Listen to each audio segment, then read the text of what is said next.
Alors la tendance qui se dégage dans les quartiers Est, c'est une érosion des prix qui s'est poursuivie tout au long de l'année. On a noté moins 7,5% dans le 10e, moins 3,3% dans le 11e et moins 4,5% dans le 12e.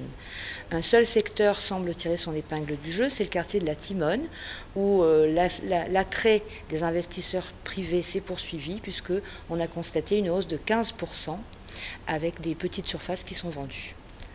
Seul l'habitat individuel résiste à cette érosion des prix, puisque là on constate que les prix qui se sont baissés tout au long de ces années, eh bien là se redressent un petit peu. On notera que le 12e, qui était jusqu'ici épargné, eh bien, enregistre cette année une légère baisse. Sur le secteur d'Aubagne, La Ciotat, Cassis, Allo et Plan de Cuques, là aussi, on a constaté une légère érosion des prix sur les appartements anciens.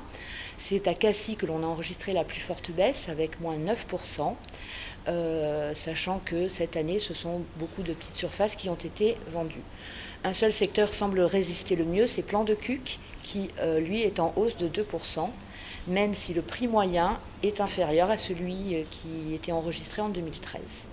L'habitat individuel sur ce secteur, lui, reste stable, sauf Allo qui, jusqu'ici épargné, donc enregistre moins 6%.